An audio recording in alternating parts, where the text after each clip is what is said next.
O Block gone. Just like that. See, this is what happened, boys and girls, when you don't go back and invest in your neighborhood, your street, your block that you also love to claim, bang, and kill behind. You know, you niggas wage war in the streets over these neighborhoods. You feel what I'm saying? And now your shit gone just like that. Now where you gonna go? Everybody scattering like roaches now. They finna put that shit up for demolition coming up 2023.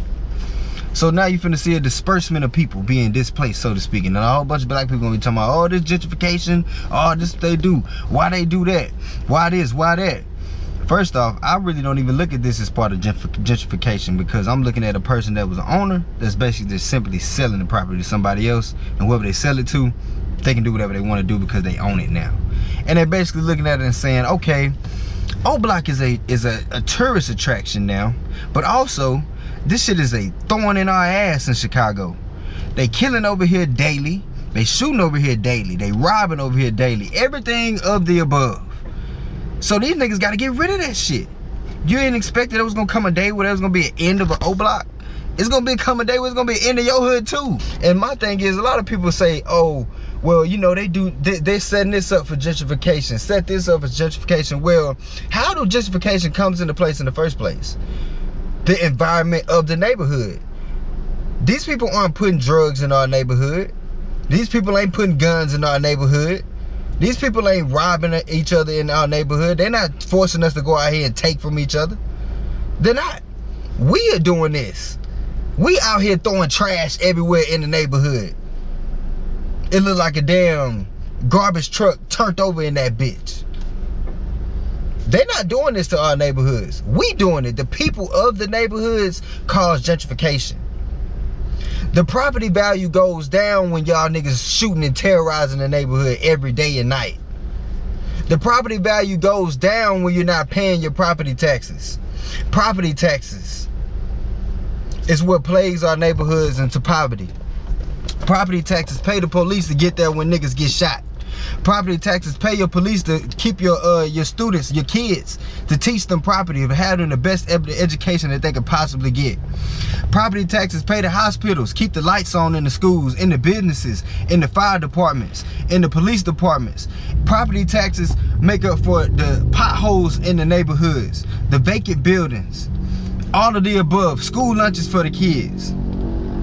These things cover all the taxes that you pay. These things allocate all the funds through the property government, by way of the county government. So what do we see in our neighborhoods, most of our black neighborhoods?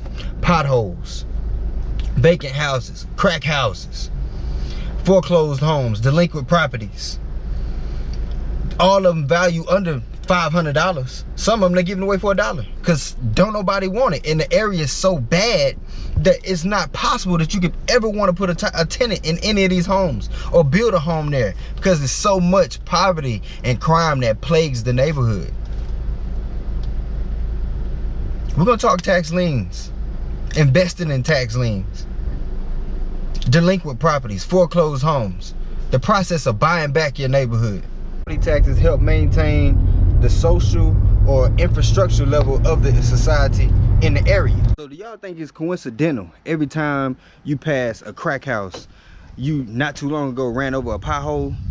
When you see vacant homes, foreclosed properties, poor schools, bad highways like that in a neighborhood or a city or something like that, that means property taxes ain't being paid.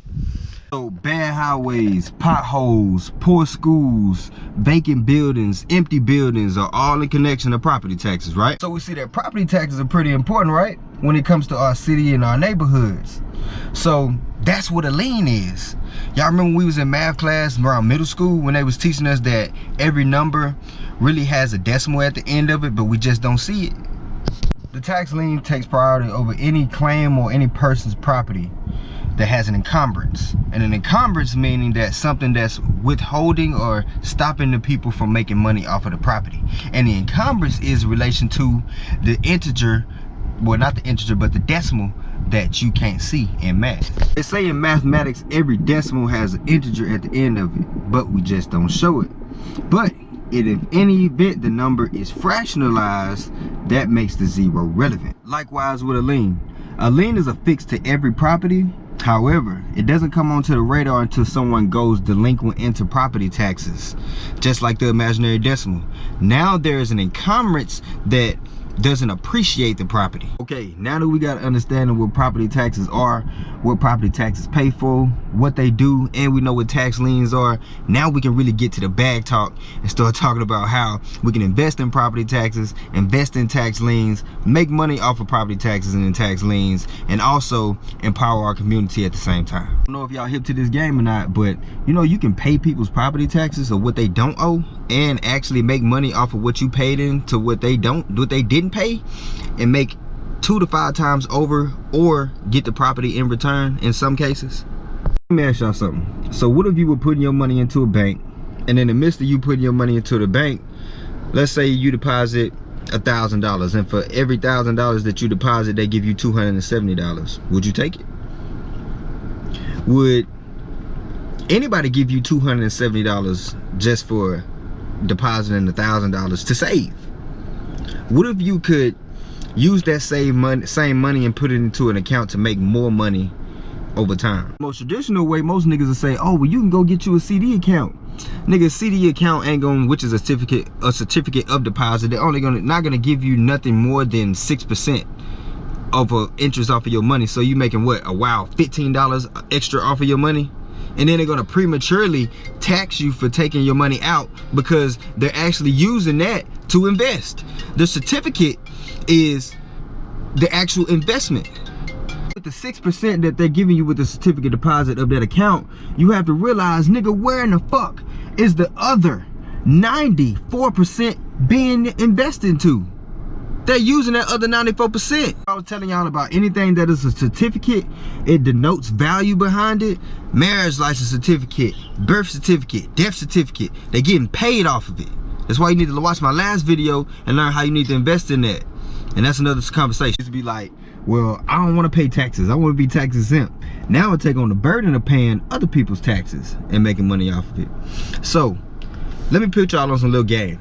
All right, so Texas and Illinois are one of the 2 highest states that pay teachers more. They have one of the lowest rates of foreclosures, and Texas interest rate is 25% and Illinois is 18. So with the interest rate, with it being so high and the low foreclosures, meaning that they have more to pay teachers more. You feel what I'm saying? So if I was a teacher, I would run straight for Illinois or Texas. So what that meaning is, with the property tax is, when I was telling y'all about investing, so when it comes to investing and paying someone else's taxes on their property tax that they haven't paid, whatever you pay that they haven't owed, the state tax, the interest, which is the 25 or the 18 that I was telling y'all about, that's why Texas is so fly when you want to do purchase tax liens in Texas. Because the interest rate, the money that you're putting down on what they didn't pay, you're getting 18% on top of your money back if they choose to pay off what they didn't pay plus what you paid, or give you the property. This is why I say we should use the county government, which is, or parish, because Louisiana, we got parishes, we ain't got counties.